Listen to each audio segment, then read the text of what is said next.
boa noite. Mais um episódio do ConfraCast, o podcast de negócios da Confraria Club.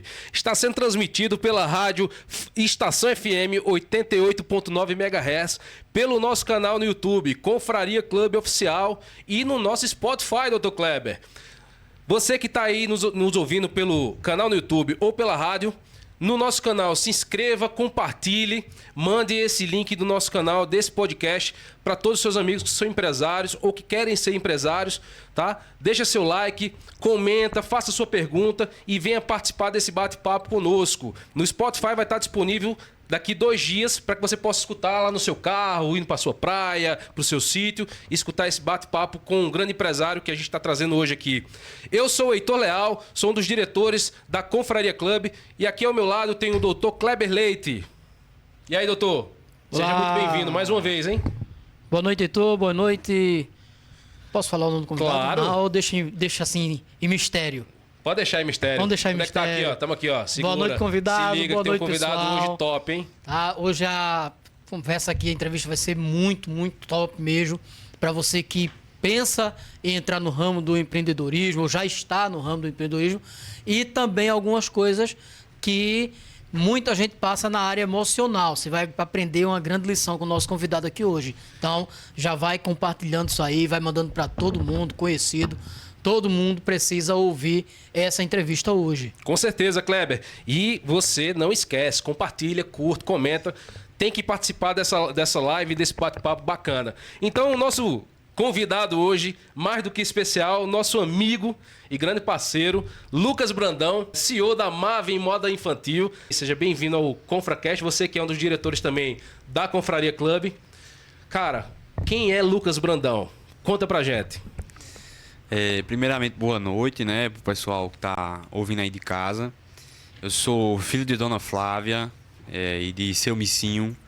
Missinho que o pessoal da região pode até conhecer, né? Ele era bem conhecido na região, que era Missinho das Máquinas, da Rua 4.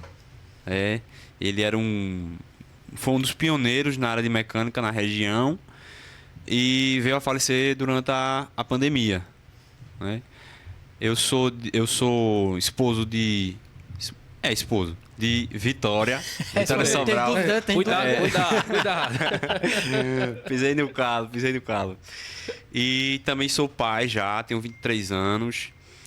E apesar da pouca idade, tenho uma certa experiência na área, questão de emocional. Minha história começou em 2000, no momento do meu nascimento, né, quando Deus me trouxe pro mundo junto com minha mãe. Cara, tu é de 2000. Tu é novo pra caramba, hein? Tem quantos anos? 23. 23 anos. 23. Cara novo, bicho. E vamos lá. Minha infância, ela foi uma boa infância. Eu não tenho do que reclamar pra minha mãe, nem pro meu pai, né? A minha mãe, ela era costureira. Ela vem de uma família que a mãe dela era costureira. E ela se viu na necessidade de criar 2 filhos. Ela, na época, teve uma desavença com meu pai, um distrato do acordo, do casamento, e ambos se separaram. E a partir daquele momento, eu fui criado até os 14 anos, basicamente por ela e também a família da minha avó, do meu avô, do meu tio e da minha tia.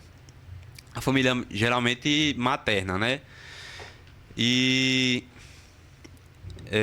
deu um branquinho agora, Viceitor. Quando a pessoa tá do lado desse lado Relaxa, do microfone aqui. Cara, fica muito à vontade. Você é um cara que... Você é de casa, pô. E eu conheço muito pouco a tua história, apesar de uma boa relação que a gente tem na confraria. Você é um cara que eu tenho uma grande admiração. Aprendi a te admirar em muito pouco tempo. Pelo cara que você é, a postura que você tem, né? Como quando a gente se envolve em projetos, né, doutor Kleber? O Lucas, ele tá sempre ali na atividade.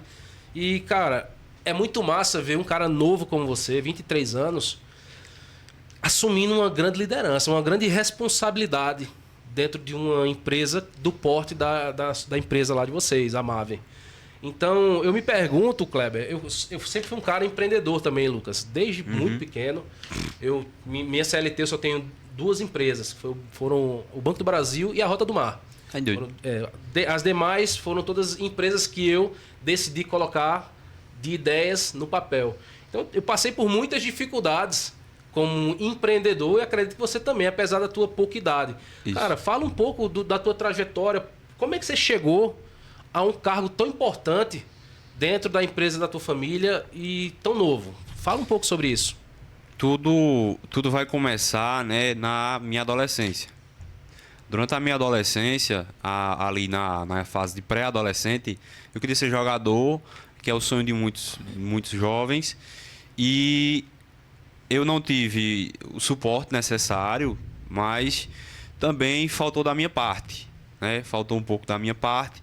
A gente sabe que com esforço e dedicação a gente consegue chegar lá. E a partir de um momento, eu tive que trocar o esporte. Ah, E o meu desejo ia ser competir no bodybuilding. teu esporte, então, era atletismo, Futebol. seria fisioculturismo, é isso? Isso, Teve aqui fisiculturismo. conosco Haroldo. Júnior, você inclusive teve com ele aqui, né? Fazendo a Isso. apresentação junto com o Messias. E eu achei muito massa a história dele também nesse sentido. Então tu queria seguir essa linha? Queria seguir essa linha, porque assim, eu vivia muito próximo de Haroldo. Treinava com ele, a gente passava sábado, passava domingo juntos. Entendeu? Entendi. E aquilo ali foi desenvolvendo um desejo natural. Porque uma competição. E quem vem de outro esporte, a gente quer a gente tem na nossa alma competição.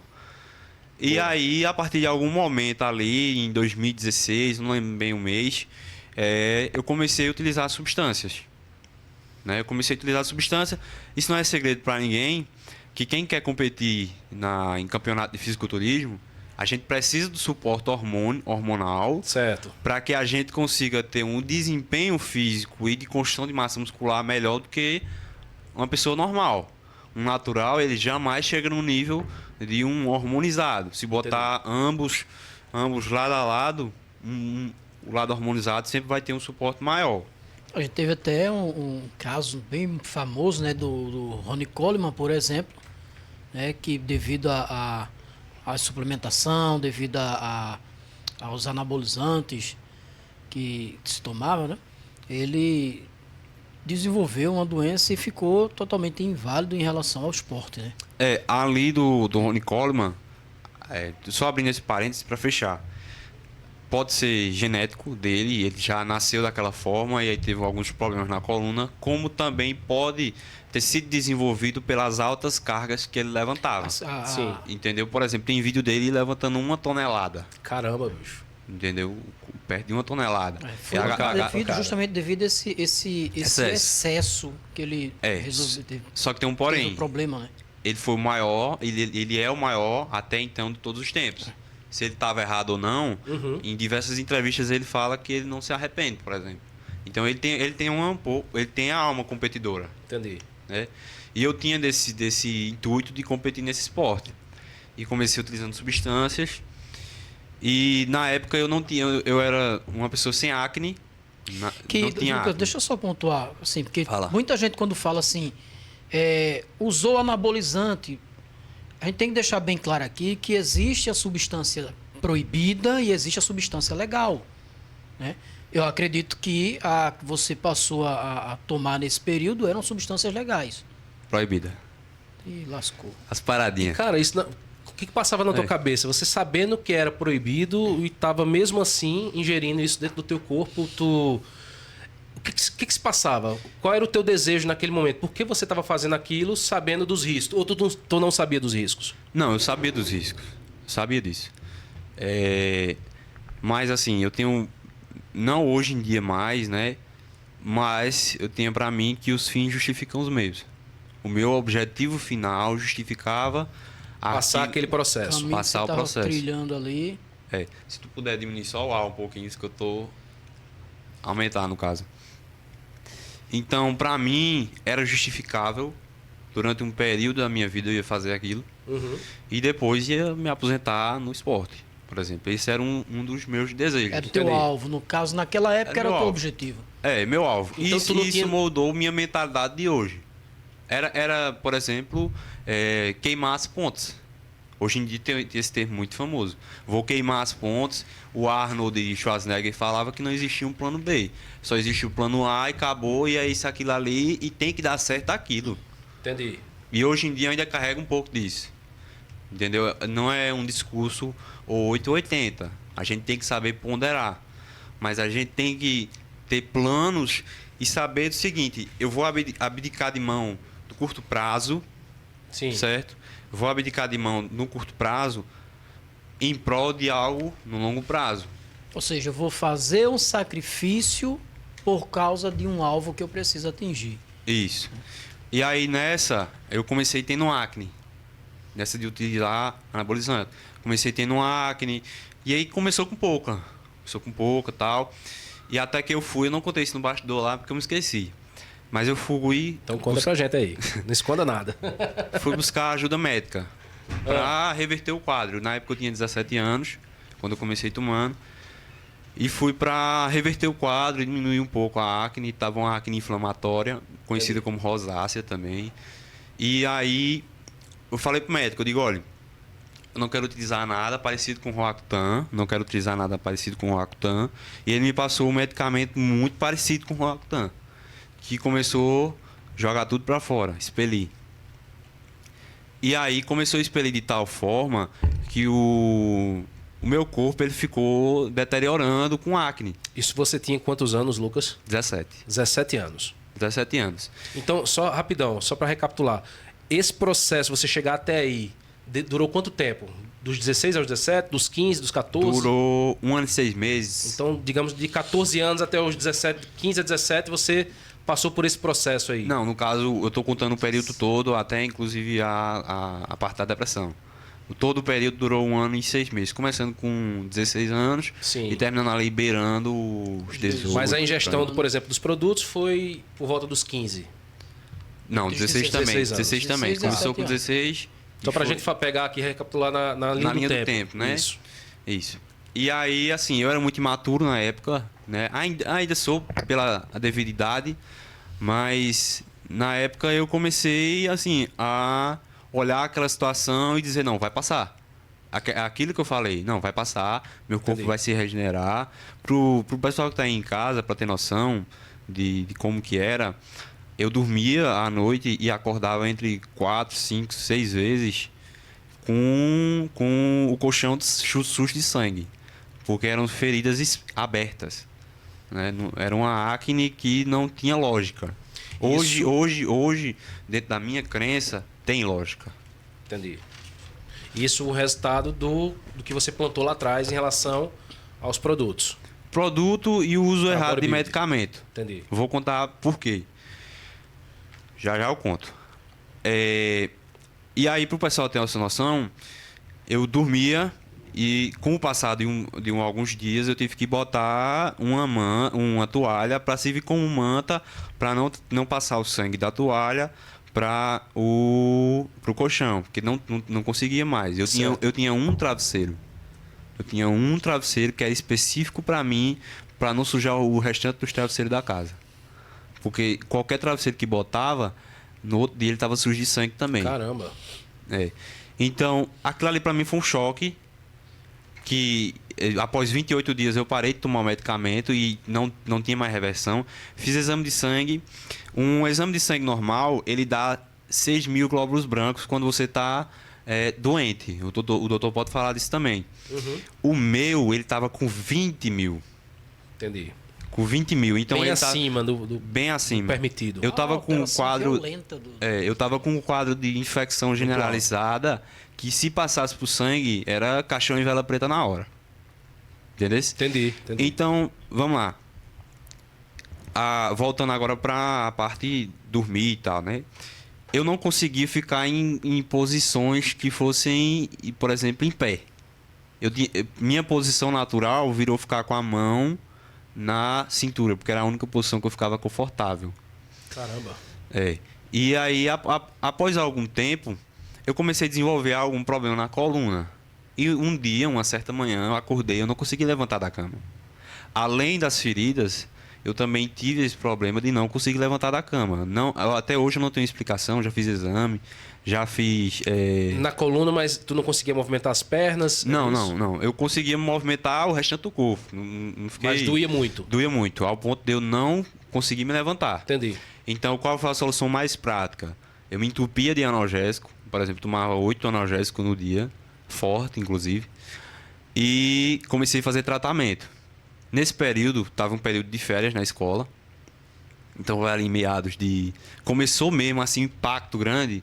Foi em meados de novembro, que estava finalizando as aulas, até o carnaval. Então, foram ali um período de 4 meses, quase. Entendi. Então, do dia que encerrou a escola, eu comecei a realmente desenvolver esse quadro.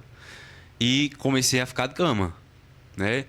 Após isso, teve a volta para a escola. Isso foi na pandemia. Não, isso foi em acho que 18. Foi 2018. Tá. Após isso, assim que eu voltei para a escola, imagina, né? Por exemplo, eu tinha ganhado cerca de 20 quilos em 6 meses utilizando os anabols, os anabolizantes. Isso, por exemplo, vamos contextualizar de janeiro a junho, né? E de junho até novembro eu comecei sentindo os colaterais. Em novembro eu procurei o tratamento e em 28 dias eu estava completamente destruído. Caramba, como foi rápido. E aí, uma subida rápida que desceu. Então eu fiquei popular na escola porque eu tinha ganhado um shape legal, rápido. Tinha ganhado muita massa, eu era muito magro na época também. Entendi. E aí, acabou que, por até arrogância minha na época, né? Assim, eu era uma pessoa arrogante. Antes Falta de conhecimento, talvez, né, Lucas? Isso. De experiências de vida, Isso. pela idade. E aí, acabou que você vê lá, por exemplo, seu colega, eu tô com o Heitor hoje, virou o ano, Heitor tá com uma aparência completamente diferente, perdeu os 20 quilos que Heitor ganhou. Que Heitor bem perdeu. bem queria. Isso era bom, isso seria bom. Viu, Jean? Se liga aí.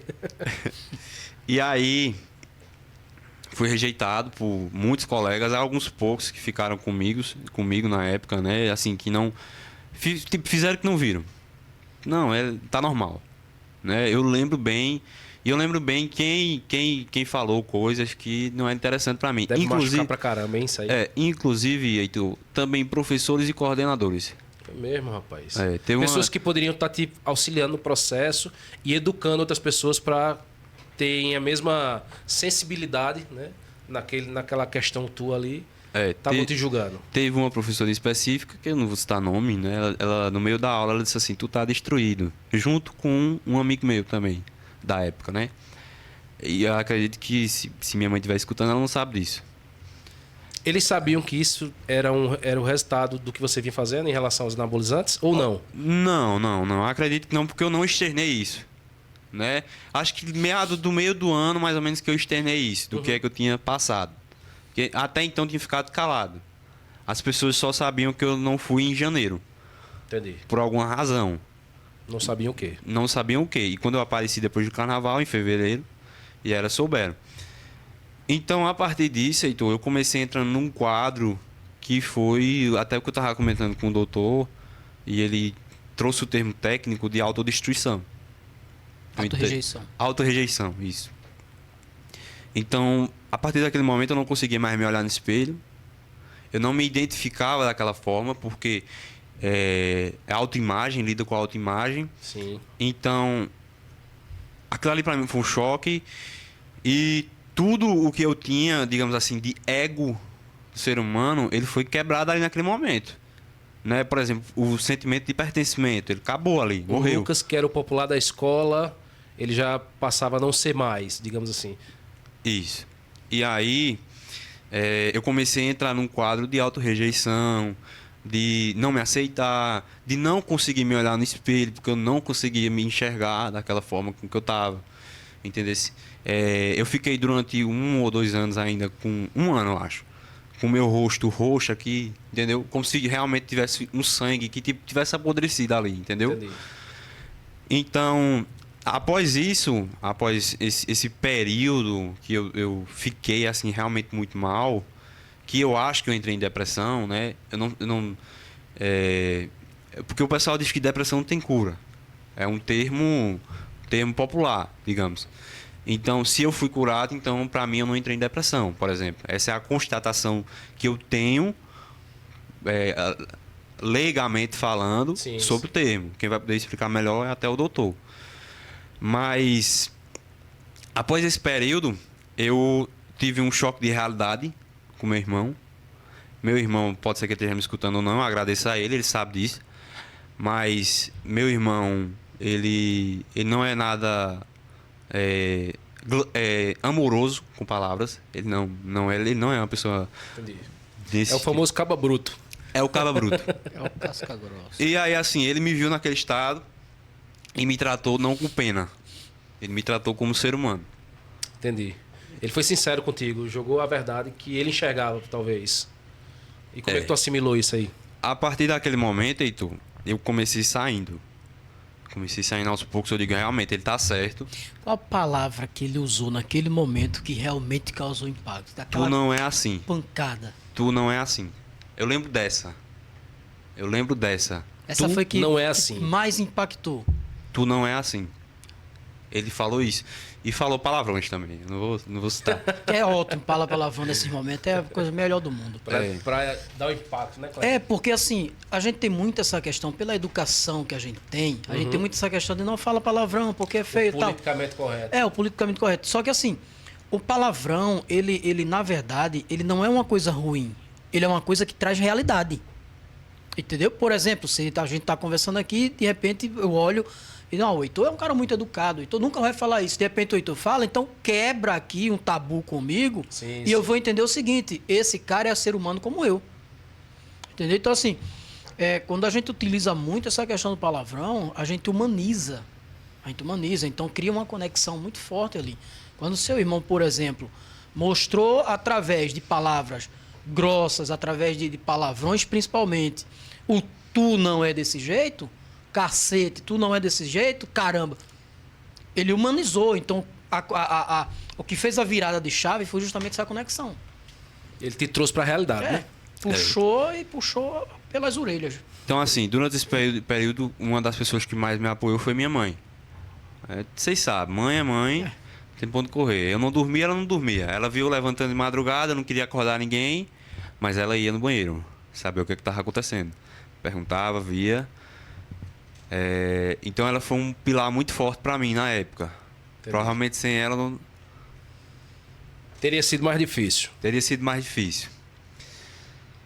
E aí, a partir desse momento com minha mãe, ou com meu irmão, ele mudou alguma coisa dentro de mim. Eu realmente não me vi daquela forma e eu precisava mudar. Então eu lembro muito bem que eu fazia caminhadas, porque eu me sentia bem, sentia como se eu estivesse eliminando as impurezas, digamos assim. Tirando a armazela. Isso foi um termo até que Juninho disse. Ele disse, vai correr, bicho, que tu tira a armazela. Massa. Do sangue. Haroldo falou. Haroldo, isso. E eu digo, eu vou seguir o conselho dele. E teve um dia, né, que eu tava com o celular na mão e comecei escrevendo. Tudo aquilo que eu sentia dentro de mim.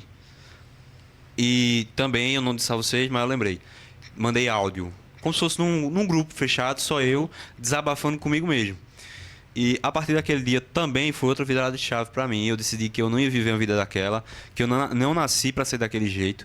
Independente da minha aparência física, as minhas cicatrizes que eu carrego até hoje, elas seriam um motivo de orgulho algum dia. Sim. E esse dia, ele chegou. A duras penas ele chegou. Hoje em dia, eu fiquei, por exemplo, 3, 4 anos sem conseguir tirar a camisa em público. Sem conseguir tirar a camisa. Tinha o quê? Vergonha? Tinha. Porque imagine o seguinte, tu tá lá num ambiente de pessoas completamente normais, corpos normais, e na academia. Então, se eu boto uma regata, dá pra ver as marcas, cicatrizes que eu carrego no meu braço. Entendi. Entendeu? Entendi. Se eu boto uma regata cavada, dá pra ver as cicatrizes que eu carrego no meu peito ou nas minhas costas. Então, isso pra mim foi motivo de vergonha. Hoje em dia, se for de ir, eu vou, não tenho problema. Só que eu acostumei a andar de manga. Então, pra mim, de boa. Só que, naquele dia, eu soube que eu tinha um propósito maior e que aquilo ali não ia me parar. Entenderam? Eu não tinha fé em Deus como eu tenho hoje. Eu era ateu naquela época, porque eu pensava, se Deus existe, por que isso aconteceu comigo? Geralmente é um argumento ateu. Não, na verdade é um argumento do ser humano, não é um argumento ateu. Porque se você tiver a maior fé do mundo e entrar numa situação como você entrou, você vai fazer a minha pergunta. Por que comigo? Jesus Cristo, por que me abandonou? O Entendeu? próprio Jesus na cruz o próprio Jesus, perguntou pô. a Deus, É. né? Então, assim, Pai, por que me abandonaste? não é um argumento ateu, é um argumento de quem realmente quer uma explicação. De quem, na verdade, é um argumento de quem realmente acredita em Deus. Porque ele tá procurando uma resposta da única pessoa que pode dar essa resposta. Isso. É aquela. Tu teve essa resposta aí, Lucas? Rapaz, ainda não. Mas eu sei que vai vir. Só que assim, eu digo, se tem alguma coisa tentando me parar, eu não acho que é Deus. Porque Deus não vai querer parar o ser humano. Ele não precisa Sim, fazer isso. De forma alguma. Se ele precisar parar o ser humano, ele mata logo. Então eu digo assim, se existe alguma coisa que está tentando me parar, é porque eu vou fazer alguma coisa grande. Em algum momento. Pode ser quando eu tiver com 70 anos, mas em algum momento eu vou fazer. E se em algum momento eu vou fazer, então eu vou resistir até lá. Massa, cara. Muito massa. Tu já era casado nessa época? Não era solteiro. Entendi. Inclusive, um dos motivos de eu não entrar em relacionamentos sérios era o medo de ser julgado pela outra pessoa da minha aparência. Isso aí. Como é que foi na tua relação com a tua atual esposa? Quando vocês se conheceram, que ela viu? Porque deve ter causado algum impacto, de certa forma, né? Como é que vocês... como é que ela lidou com isso? Como é que você lidou com isso? Aí que tá. Nas primeiras semanas de relacionamento, eu tirei a camisa e digo, vai ser agora. Ou vai ou racha? Se for, ou vai ou racha. Se for essa que eu tô pensando que é pra mim, que eu sei que é, então ela não vai dizer nada. Dito e feito.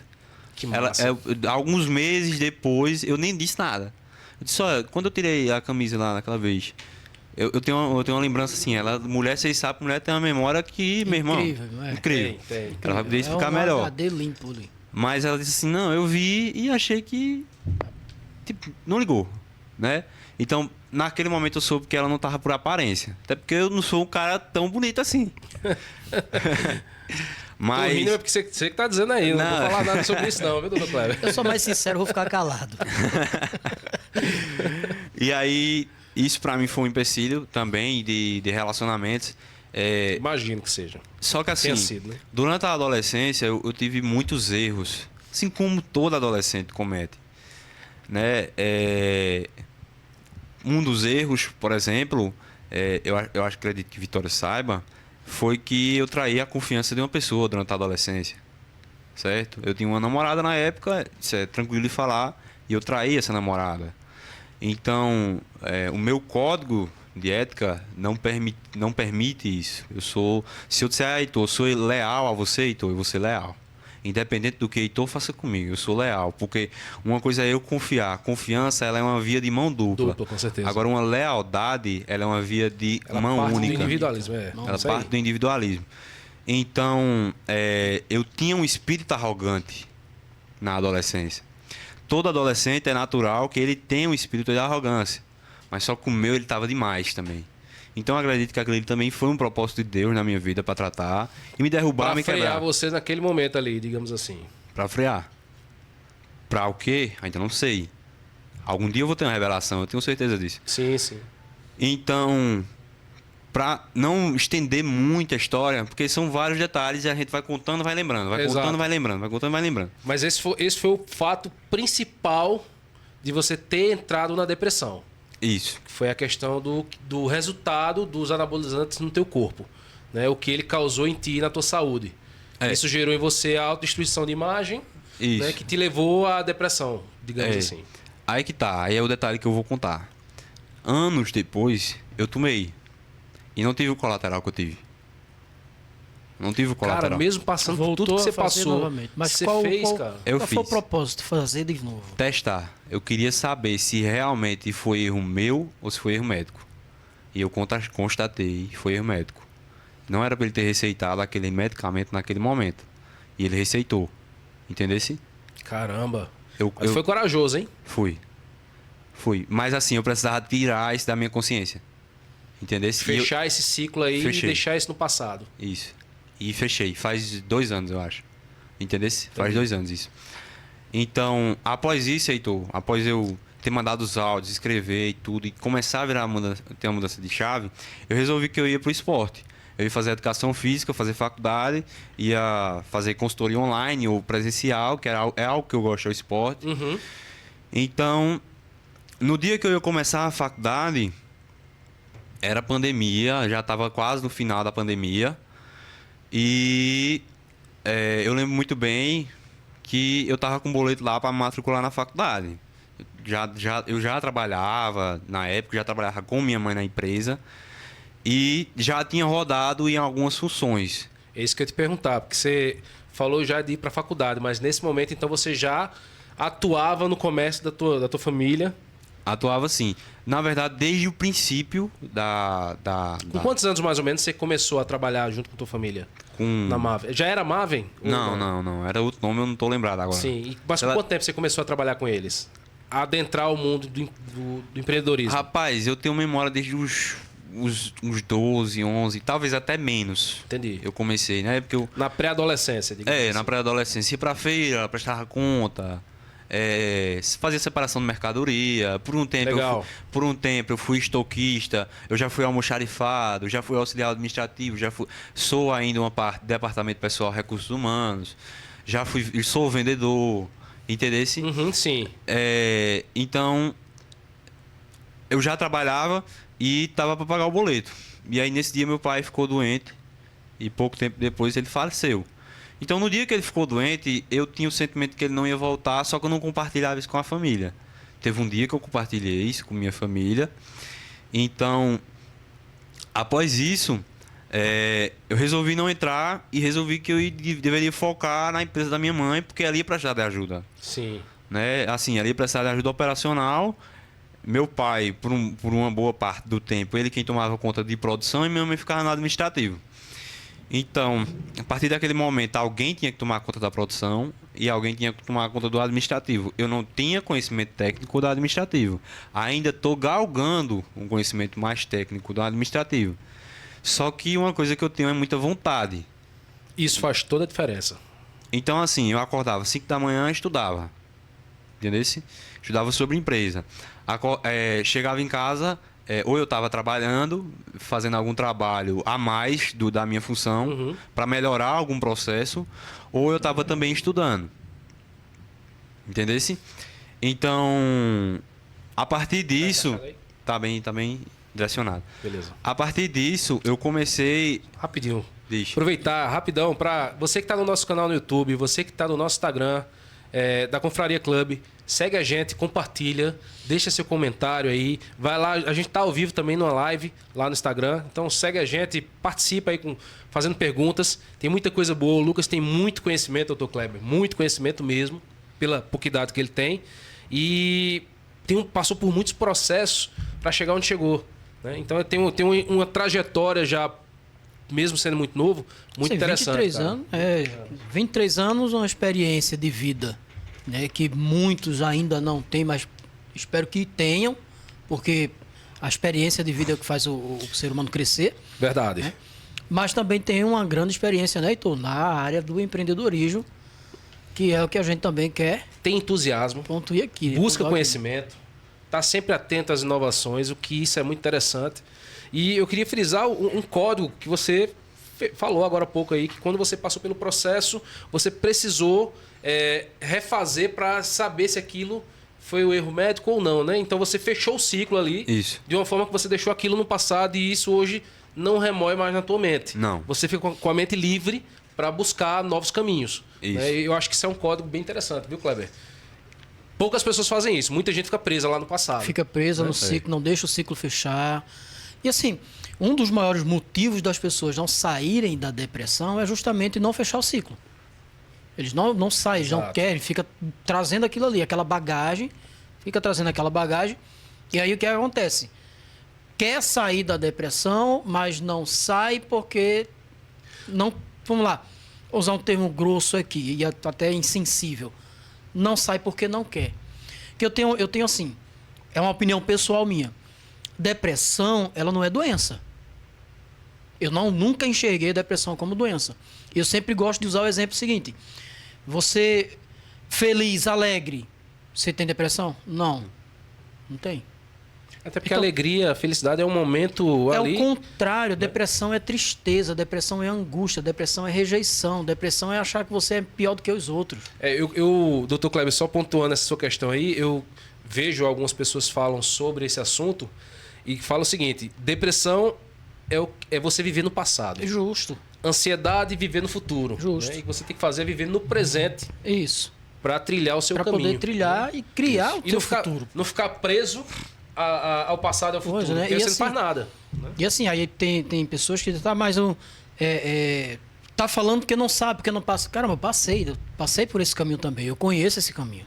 Então, assim, eu sei o que é que eu tô falando. Só fortalece ver por exemplo, um exemplo como o de Lucas, que quando o irmão chega lá e o irmão joga na cara dele e fala de forma grosseira, ele desperta e diz assim, não, peraí, eu não posso viver esse tipo de vida aqui, não. Só fortalece essa minha crença, essa minha opinião de que não é uma doença. É um estado emocional, pô. Eu vou entrar num ponto um pouco mais profundo aí. Algumas pessoas falam também que tem a ver com o lado espiritual, Lucas. Você acredita nisso? Por exemplo, a depressão ela ser um processo hormonal, às vezes, da tristeza, sei lá, do momento que você vive, do ambiente, às vezes. Mas você acha que tem alguma coisa relacionada ao espiritual? Não. Sendo assim, bem curto, eu não acho. Imagina o seguinte: o cara tem depressão. Aí, onde é que ele tá?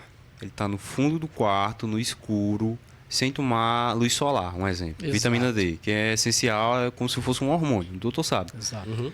É o que cara faz não- a célula respirar. Sim. O cara não faz uma atividade física. Ele só tem um ambiente de amigos extremamente negativo. Ele não tem a força de dizer assim, eu não quero estar nesse ambiente, eu quero estar nesse ambiente. Até porque aquele ambiente ali faz você se manter onde você tá, né? Isso. E seu corpo não quer sair daquilo. Então, assim, claro, pô, se o cara tem serotonina baixa, ele se sente triste. Ele se sente desmotivado. E serotonina é um neurotransmissor. Eu tive que estudar isso, Heitor, para eu me compreender. Entendeu? Eu tive que estudar hormônios Boa. para que eu consiga dizer assim, não, isso foi médico, isso foi eu. Até aqui foi o médico, até aqui foi eu. Então, por exemplo, um dos hábitos que eu adquiri foi hábito de correr, ou pelo menos caminhar, quando eu estou estressado, por exemplo. Ou meditar, quando eu me sinto ansioso, e ao ponto de hoje eu não precisar mais meditar. Legal. Boa, Entendesse? show. Durante um ano inteiro eu pratiquei meditação. E eu Ela é sou, extremamente importante. e eu sou uma pessoa muito Eu faço isso há muitos constante. anos também. Eu sou uma pessoa muito constante no que eu faço.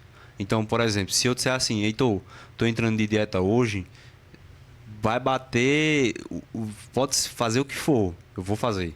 Que massa, pô. Entendeu? Eu vou fazer, porque eu sei o que precisa ser feito, então eu vou fazer. A prova é que quando eu fazia dieta pro bodybuilding, eu fazia cerca de 6 refeições por dia, de meio quilo de arroz quase cada uma. Então você faz uma multiplicação básica aí, eu comia aí cerca de 2 quilos de arroz por dia, 1 quilo de filé de peito de frango, 16 ovos, 50 gramas de aveia, eu fazia. Porque era algo que eu queria. Tava na tua meta ali, né? Então você tinha essa constância. Não tinha desculpa. Não tinha desculpa. Ah, mas tu tem que trabalhar para comprar o teu frango. Vou trabalhar. Eu era adolescente, eu tinha 16, 17 anos. Uhum. Então eu já tinha essa percepção que o que precisa ser feito eu vou fazer até eu atingir o meu objetivo por quanto tempo for necessário. Que massa, cara. Massa. Aí já entra numa questão de mentalidade, né, É a Kleber? mentalidade. Então, o fato de Lucas ter passado por esse processo e ter saído, talvez seja muito embora pela mentalidade que ele tem. De buscar essas soluções, de ser esse cara que ele é, de se comprometer e fazer. Justo, justo. Que massa, E Lucas. assim, Parabéns, deixa eu cara. pegar um gancho na pergunta, Heitor, porque Claro. assim, o Lucas ele deu a resposta por experiência. Né? Eu passei por isso, eu não vejo isso como sendo um problema espiritual. Uhum. Há pelo menos, vamos lá, 23 anos. Eu sou pastor evangélico há 23 anos. Tá? Eu tenho 43 anos hoje, agora em janeiro estou fazendo 43 anos. Acabado. Claro. E eu sou pastor evangélico desde os meus 20 anos. Na época, se acreditava que uma pessoa que tivesse depressão era uma pessoa que estava possuída por um demônio, por um espírito maligno. Incrivelmente, por tanto avanço que a gente teve nessas 2 décadas, Sim. ainda se acredita. Tem gente que tem essa Se acredita. essa crença, né? Justo. E o Lucas foi muito, muito feliz em pontuar. Não tem nada a ver com espiritual. Depressão não tem nada a ver com demônio, não tem nada a ver com diabo, não tem nada a ver com isso. Não tem nada a ver. São estados emocionais. É um estado emocional que você entra e que se você realmente quiser sair, você vai ver a luz no fim do túnel e vai seguir a luz. E você sai. Então não Entendi. tem nada a ver. Então, para quem estiver ouvindo de casa, que alguém da família tem essa crença aí, principalmente se você é evangélico, depressão não tem nada a ver com demônio. Então, procure ajuda profissional. Procure ajuda profissional. Tem nada a ver com espiritual, não. Vai harmonizar os hormônios, né? Vai correr, vai se Justo, exercitar, exato, uma rotina. vai gerar endorfina, Só a vai questão de rir, criar vai, rotina já tira você vai disso. assistir um filme de comédia, vai dar risada com teus filhos, né? Provavelmente isso vai passar. Provavelmente. Certamente. Certamente. Certamente. E Boa aí, colocação. Heitor, todo esse processo, Heitor e Dr. Kleber, todo esse processo me ajuda hoje em dia. Porque isso foi a formação do meu caráter. Né? A formação do meu caráter, quem eu sou hoje, veio a partir Desse processo. de todo o processo que eu passei. Então, imagine o seguinte. Hoje eu tenho o pau torando em todas as áreas da empresa. Mas teve um problema no meu passado que foi muito maior do que isso. Então eu olho e digo assim, poxa, se eu conseguir passar por isso, como é que eu não vou, ficha. como é que eu não vou passar por esse? Entendi. Entendeu? Entendi. E eu queria frisar uma coisa muito, muito importante aqui, também para o pessoal de casa, que durante muito tempo eu guardei uma mágoa das pessoas que eu disse que me abandonaram, sendo que isso era uma inverdade que eu dizia para mim mesmo, para eu me manter no buraco. Entendi. Entendeu? Então, durante muito tempo também, não foi só... Não, a partir disso, Lucas começou... Não, é um vale. Você uma hora está em cima, outra hora você desce. Até o momento que você está no vale superior, mas ainda assim você vai descer. Sim, a vida é cíclica, né, Lucas? Uma hora você está em cima, outra hora você está embaixo. Isso aí mostra na geometria, na senoide. Pra quem não Senoide? sabe. Top. Aprendi um termo. Isso aí na geometria. Então, Heitor... Eu ia falar um negócio aqui que eu ia pontuar. Vá. Quem é muito bom nisso aí é Valdir Leal, terapeuta quântico. Vocês conhecem ele. Inclusive, eu quero levar você lá para você fazer o exame lá da biorressonância magnética. Vamos fazer. Você vai gostar. Alô, capitão. Forte abraço aí, viu? Sei que você tá na audiência. Tamo junto. E aí, Heitor, assim, eu digo mesmo que eu comecei a guinar mesmo a partir do momento que eu perdoei essas pessoas. Mais uma vez, você enterrou lá atrás, né? Você fechou o ciclo. O evangelho, eu não poderia vir aqui sem falar disso. Né? Toda a honra e toda a glória para Deus. Mas o evangelho de cristão, ele fala, se alguém te atacar ou se alguém te ferir, perdoa ele. Perdoa 70 vezes 7. Os discípulos perguntam, mas Jesus, quantas vezes nós devemos perdoar uma pessoa? Mas Jesus fala, de maneira bem simples, 70 vezes 7. Né? Caramba. E aí tem o primeiro maior dos mandamentos, amar o teu próximo como a ti mesmo. Eu não posso amar uma pessoa sendo que eu odeio ela, no fundo. Eu não posso amar uma pessoa sendo que eu tenho um rancor, sendo que eu tenho raiva, sendo que eu guardo palavras que até ela às vezes se arrependeu, mas ela não tem coragem de dizer a mim. Entendi. Entendesse? Então eu escolhi, assim, perdoar os outros e acima de tudo me perdoar. Porque eu sabia que naquele momento, se eu tivesse outra escolha, eu teria feito outra escolha. Eu teria tomado outra alternativa. E isso me segue também de estrela guia, hoje em dia. É a tua bússola. Isso. Porque hoje eu digo assim, não, pô, mas eu não queria ter feito isso. Então tá tudo bem. Se a outra pessoa interpretou a realidade dessa forma, é a forma dela interpretar a realidade. A minha é essa. E eu tô com a mente consciente. Eu tô com a mente limpa. Eu tô com a mente tranquila com relação a isso. Bacana. Entendesse? Então, o perdão, ele também me ajudou muito. Porque realmente eu senti que as coisas começaram a andar mais quando eu realmente digo assim, poxa, essa pessoa errou comigo, mas eu não vou carregar ela comigo. Eu não vou carregar essa pessoa comigo. Eu lembro muito bem de um vídeo que a gente assiste no Facebook e às vezes a gente passa e a gente tipo esquece. Mas tem vídeos, tem frases de Facebook que me marcam. Um dos vídeos é o seguinte: um cara, ele tá com uma bolsa e algumas pessoas jogam pedra nele. E ele recolhe essa pedra e bota numa mochila lá atrás dele. Ao ponto dele, ao passar de uns anos, sendo jogado pedras nele, Ele foi juntando aquelas pedrinhas. ele não consegue andar. Entendesse? Então, aquilo também me dá um significado enorme. Sim, sim. Que se eu quiser andar, eu não posso carregar pessoas comigo. Porque eu tenho que carregar Essas mágoas, né? essas mágoas. Os fardos. Os né? fardos, exatamente. Isso Tá aí. Aí, vamos lá. ConfraCast, negócios. Como é que isso se transmite para os negócios? Acredito que a mentalidade do empresário, ela dita o CNPJ. O CPF, ele vai muito mais além do que o CNPJ. Sim, porque com certeza. o CNPJ tem alguns dígitos a mais. Mas se você for comparar, é só porque tem gente a mais. Entendesse? Porque senão é no CPF. Então, assim, o CPF, o CNPJ é só o reflexo do CPF. Tudo aquilo que você carrega com você, você vai transmitir de alguma forma no CNPJ. Não existe essa distinção. Entendi. Por exemplo, se eu tenho um problema em confiar em pessoas, Heitor, eu não vou conseguir delegar. Entendesse? Se eu tenho um problema que eu não consigo me comunicar, isso vai trazer problema de comunicação Dentro da sua empresa. dentro da empresa toda. Não é só numa área. Então, assim, a área pessoal, ela vai refletir diretamente na área de gestão. Então, o que o pessoal me chama de mindset, a mentalidade, ela refletiu no meu crescimento dentro da empresa. Eu sou filho da dona, mas não é porque por eu ser filho da dona que eu estou participando de um processo de sucessão. É por meritocracia, eu mereci estar ali, eu sei disso. Por quê? Porque muitas vezes, enquanto as pessoas iam para casa, eu passava até 10 horas da noite trabalhando. Minha mãe ia para casa, ficava, eu dizia, não, mas eu vou terminar o trabalho. Eu ficava até 10. E assim, o que eu vejo muito erro também é do tipo assim, teu pai ou tua mãe tem um negócio e você não honra o negócio do seu pai e da sua mãe. Como eu não honro? Você quer luxar, você quer ter regalias. E pelo contrário, se você perguntar a trajetória do seu pai e da sua mãe, a minha mãe mesmo, ela disse a mim, olha, teve tempo de eu dormir 2 horas, 3 horas por noite. Aí eu olho pra mim, Heitor, eu me sinto um bosta. É mesmo, Lucas? Nesse sentido, sim.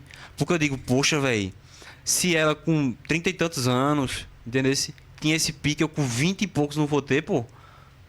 Pra botar o negócio andar mais pra frente, eu tenho mais energia, eu tenho mais disposição, eu sei buscar as fontes de conhecimento, eu consigo exercer um trabalho mais apurado, porque ela não teve essa oportunidade, entendeu? Ela foi, digamos assim, foi na tora mesmo. Foi na tora. Aí, por exemplo, o filho pega e diz assim, não, eu vou abrir o meu. Velho, tu tem uma mina de ouro, pô. É só cuidar. É só cuidar do que já tá ali. É isso aí, é regar para poder colher frutos, né? É. Que já tá plantado. Já tá plantado. E aí, assim, mas não é regar de cara pra cima. Não, você tem que sentir na pele o que o seu pai sentiu ou sua mãe sentiu. Pra você também dar valor. Entendesse? E assim, você tem que dizer assim, não, eu quero sofrer um pouco mais, porque eu quero saber como é. Porque quando ela disser alguma coisa pra mim, eu vou saber o que ela tá sentindo. Entendeu? Então, no processo de sucessão, vai se tornar mais fácil. Porque a dor que sua mãe e o seu pai têm, você também tem. Só que, assim, o seu pai, sua mãe, às vezes está com um nível de energia já baixo. E o seu tá alto. Então, às vezes, ele não consegue dar um sprint, uma corrida, 2, 3, um mês, dormindo pouco. Naquela pegada, né? Naquela pegada. Mas a gente consegue. Entendesse? Então você une, por exemplo, a sabedoria de uma pessoa mais velha de dizer, olha... A direção é essa. A direção é essa. Por exemplo, essa semana mesmo, eu tinha muita coisa para fazer. Eu chamei minha mãe num canto, uma coisa muito simples. Mas eu disse, ó, mãe, tem essa área, essa área, essa área e essa área. Precisa ser resolvido. Mas eu não sei por onde eu começo. Lucas, eu precisei externar isso para ela me guiar. E as pessoas não veem isso porque é uma momento só meu e dela. Sim, sim. Entendeu? Você teve a humildade de perguntar a ela qual seria o caminho, porque ela tem a experiência. Apesar de você ter todo o entusiasmo, buscar o conhecimento, mas ela tem experiência empírica, né? Na prática. Isso. Então, vamos lá. Uma pessoa que... Isso não é desonra. Para mim, pelo contrário. Isso é um motivo maior de honra. Minha mãe quebrou algumas vezes. Então, vamos lá. Se ela quebrou algumas vezes, ela sabe quebrar. E se ela sabe quebrar, ela sabe me ensinar a não quebrar. Então eu quero saber isso. Eu quero entender, pô, esse é um caminho errado. Então eu aprendo com as pessoas que já trilharam o caminho errado, é melhor do que eu trilhar o caminho errado. Sim, sim. Entendeu? Com certeza. Então, assim, o que eu vejo de erro de alguns jovens, né, que os pais estão já ali no final da vida empreendedora, estão querendo, tem um sonho de fazer a sucessão. É esse, entendeu? Esse, Heitor, é não cuidar da gestão da empresa. E assim, a gente tá caminhando aqui pro final, então você que tá no nosso canal no YouTube, você que tá aí na Rádio Estação FM 88.9, tá ligado? E nesse bate-papo, a gente tá aqui encaminhando pro final, Lucas, e eu queria, assim, pra gente fechar esse ciclo, eu queria saber o teu processo de... Você falou da depressão, falou o que você fez para sair dela e como você chegou a ser o CEO da Mavin. Foi porque tua mãe precisava, você falou que foi por meritocracia, mas quais foram os caminhos que te levaram a chegar nesse patamar, né? E o que você está fazendo hoje para botar a empresa num caminho que ela não, num patamar que ela não foi ainda, né? Porque a gente até conversando lá fora, para chegar até aqui, você seguir um caminho. Daqui para frente, não são as mesmas coisas que vão te levar. Você vai ter que buscar novos conhecimentos, novos caminhos e por aí vai. Então, para a gente fechar esse ciclo, como você chegou a ser o CEO da Mavin e quais são os próximos passos? Heitor, de maneira resumida, resolvendo problemas. Se tinha um problema, por exemplo, numa área de financeiro, eu ia lá, trabalhava em cima, resolvia o problema do financeiro e depois botava alguém no lugar. Entendesse? Certo. E ficava monitorando a atividade daquela pessoa. Se tem um problema que é de produção, eu resolvo o problema da produção. Ah, mas vai ter que... Tu não sabe resolver. Me ensina, eu vou resolver. Entendesse? Tem um problema de gestão de estoque. Eu vou aprender... Buscar uma solução para resolver aquele problema. Eu vou resolver aquele problema. Então, assim, eu não sei todo o know-how da empresa, mas eu entendo o que o Porter falava, né? Porter, que tem livros sobre concorrências, por exemplo. Ele falava da cadeia de valor até o cliente. Então você tem uma cadeia de valor que você enxerga claramente do momento que você compra a matéria-prima até a entrega do produto acabado. Certo. Então a grande questão de uma empresa é você unir as pontas para que cada área funcione sozinha e você tenha a capacidade de subir para o estratégico, por exemplo. Boa. Entendesse? Então, o que eu fiz foi... Eu preciso sentar a bunda no operacional, fazer o que tem que ser feito, entendesse? Ainda faço. E botar outra pessoa logo em seguida. E ali, a partir daquilo ali, estabelecer, por exemplo, processos. É o que eu estou fazendo agora, é documentando processo. E montar indicadores. Porque sem número não dá para gerir. Legal, isso aí. Concordo. Entendesse? Então, assim... Claro, tem a questão da liderança também, que a gente tem que... é importante, né? Liderança, você não é porque você... Ah, não, sou filho da dona, sou líder. Não é assim. Você conquista, né? Isso aí dos seus colaboradores, seus liderados. Aí, às vezes, você tem que conquistar como? Tá com ele, num serão, um exemplo. Tá entendendo? Mostrar que você quer facilitar o processo. Pelo exemplo, né, Lucas? Mostrar que você quer facilitar a vida dele, que um processo vai melhorar a vida dele. Mostrar que você também fala a linguagem dele, por exemplo. Né? Essas semanas mesmo, eu fui na produção e vi que tinha um problema de almoxarifado. Tinha matéria-prima lá que estava com mais de 30 dias e eu sei que o ciclo de produção da gente é 30 dias. Entre um estabelecimento de uma coleção e outra, 30 dias. Entendi. Então eu não posso ter uma matéria-prima com mais de 30 dias. Então eu estabeleci um processo ali, falei com o almoxarifado, pedi para ele me comunicar quando a matéria-prima ela excedeu o prazo de 30 dias e ele tem um processo para fazer isso. Então, isso em diversas outras áreas. Então a pessoa que está ali, ela vai dizer, poxa, Lucas me ajudou. Uhum. Então, eu tenho um certo nível de gratidão nesse sentido. Claro, se os colaboradores estiverem escutando, eu sou ser humano. Às vezes a gente vai esquecer de um, vai esquecer de outro. Por quê? Porque às vezes a gente foca mais onde tem problema. Né, Heitor? A gente tem que focar onde tem um problema para resolver. E aí o conjunto da obra, Isso. ela conseguir caminhar. Você falou o conjunto da obra caminhar, eu li recentemente o livro Hábitos Atômicos, né? E ele fala sobre isso aí. 1% em cada área que você melhora ali já dá um resultado 37 vezes maior daquele resultado que você está tendo hoje. Em um ano. Incrível. Em um ano, exatamente. Em um ano, isso. Incrível. Então, Heitor, vamos lá. Eu passei por primeira função de todas, vigia. Eu vigiava a mercadoria na feira. Aí depois eu comecei separando pedido, fui estoquista. Depois disso eu comecei fazendo, eu já fui para mesa de acabamento. Pouco tempo, vou ser bem sincero, eu não gosto muito da mesa de acabamento. Mas o pouco tempo talvez você passou, você aprendeu como é que é o processo, né? Aprendi. E até você passando pelo processo, você não só aprende, como você entende o que pode ser melhorado, né? Isso. Fui função de almoxarifado, entendeu? Esse almoxarifado não é uma função muito fácil. Fiz a função de almoxarifado. Depois eu fiz departamento pessoal, área burocrática da empresa, demissão, admissão, férias, enfim. E agora, hoje, meu foco maior é comercial, financeiro e produção. Eu tô unindo essas 3 áreas. É pancada. Quem imagina assim, né? Você produzir, acha que é só pegar e botar as roupas na costura, Não é. tá totalmente enganado. Existem muitos processos envolvidos para aquela pecinha que saiu lá do tecido, ou, né, sei lá, da produção de algodão lá atrás, Isso. da matéria-prima, para chegar na sua casa, para você vestir o seu filho, moda infantil, né? Passa por muita coisa, né, Lucas? E muita gente não dá valor ao produto muitas vezes. E principalmente para quem briga por preço, que não é o caso da Mavin, que se posiciona como uma grande marca. Isso. Né? Que gera valor para o cliente dela. Muito bom, cara. A gente, Heitor, de um ano para cá, vem se portando mais como marca. Entendesse? A gente mudou um pouco a estética do Instagram, auxiliou demais. Entendesse?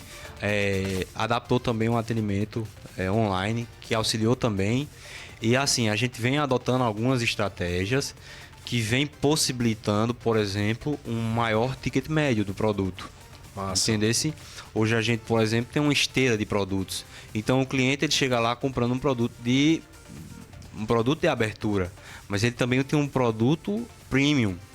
Então a gente consegue atender essa parcela e quebrar até um pouco da objeção do cliente com tanto ao preço.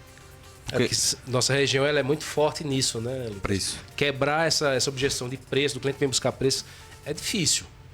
É difícil se você não se posiciona como empresa que gera valor através de marca. Isso. De brand. Que você não faz um marketing digital, por exemplo, não harmoniza um Instagram, né? Não faz um tráfego pago e por aí vai. Até um simples tag, um acabamento na peça já dá esse diferencial. E aí, Heitor, outras estratégias também que a gente vem adotando e vem dando muito certo. Né? Vem dando bastante certo. Claro, tudo é um processo de melhoria contínua. Entendeu? Entendi. Mas, assim, é uma trajetória e que hoje você olha para essa área e se diz, poxa, eu montei esse processo ontem, mas não tá legal, preciso mudar. Então, acho que a mudança também muito rápida, adaptativa, ela é boa, ela é positiva. Né? Porque quando você pega um processo que está enraizado, por que não olhar aquele processo? Será que ele está sendo eficiente? Então, vamos dar uma olhada? Tem uma frase que eu não sei quem fala isso aí, mas fala assim: erre bastante, mas erre rápido. Isso. Que é para você poder corrigir a rota e não sofrer com aqueles erros. Eu tenho uma que eu escuto bastante também. Contrato devagar, demita rápido. Demita rápido. É isso aí, Lucas. Lucas, meu irmão, vê só, cara, a gente vai precisar encerrar, mas o bate-papo tá muito gostoso. Tem muita coisa para falar, a gente conversou lá fora, tem muitos assuntos, se a gente fosse entrar aqui, daria acho que umas 4 horas de conversa. Né? Então, vamos organizar um próximo bate-papo. Com certeza. Novamente aqui no ConfraCast. E te agradecer. Obrigado pela tua presença, né? Parabéns pelo trabalho que você vem fazendo na Mavin. Parabéns pela tua postura, tua mentalidade, comportamento. Você é um cara novo, tem muito a vencer na vida ainda em relação às batalhas do dia a dia. Porque, como você falou, a gente vive hoje resolvendo problemas. Quem não resolve problema não vive, né, doutor Kleber? Não. Então, cara, muito obrigado por participar desse processo conosco aqui, por estar junto com a gente na confraria. Você é um cara que eu tenho uma grande admiração. Também. E doutor Kleber também. Muito obrigado mais uma vez. Hoje o Messias não pôde vir, que tá lá cortando o cabelo da galera que tá indo para as confraternizações. E a gente aqui também trabalhando, né? A gente tá aqui, para isso, né? E essa é a importância da confraria, de estar todo mundo junto, unido no mesmo propósito. Né? Então, obrigado, doutor Kleber, por estar aqui mais uma vez. Eu que agradeço. Agradecer aí nosso amigo Jean. Obrigado aí a Márcio também por ter estendido o nosso horário aqui hoje. Mandar um abraço para Alan César, nosso parceiro e conselheiro da Confraria Club. Mandar um abraço pro meu amigo Messias. Messias, você não veio hoje? Para a semana você vem. Você não me escapa pra semana não, viu? E é isso. Mais um episódio do ConfraCast, encerrando por hoje. Mas quinta-feira, na próxima semana, às 19 horas, tem mais. Tem mais, a gente vai trocar aquela ideia, falar de insights, bater um papo de empresário, para empreendedores, você que quer empreender, abrir seu novo negócio ou melhorar o seu processo, suas vendas, Isso. tudo que você precisar sobre negócios, Dr. Kleber. O senhor é terapeuta, presta serviço, mas o senhor também é empreendedor, viu? E só não negócio, né? Só não é somente negócios aqui, né? Isso aí, A gente fala de engloba Deus, tudo, fala- é espiritual, Tudo. é emocional, é tudo aqui. É isso aí. Então, você não tá acompanhando, acompanha, porque são detalhes que vai mudar a sua vida. E não falando que pode mudar, vai mudar a sua vida em todas as áreas. Acompanha com o Confracast. É isso aí. Então se liga, se inscreve no canal, curte aí, deixa sua pergunta. Um forte abraço e até o próximo episódio, galera. Valeu! Valeu.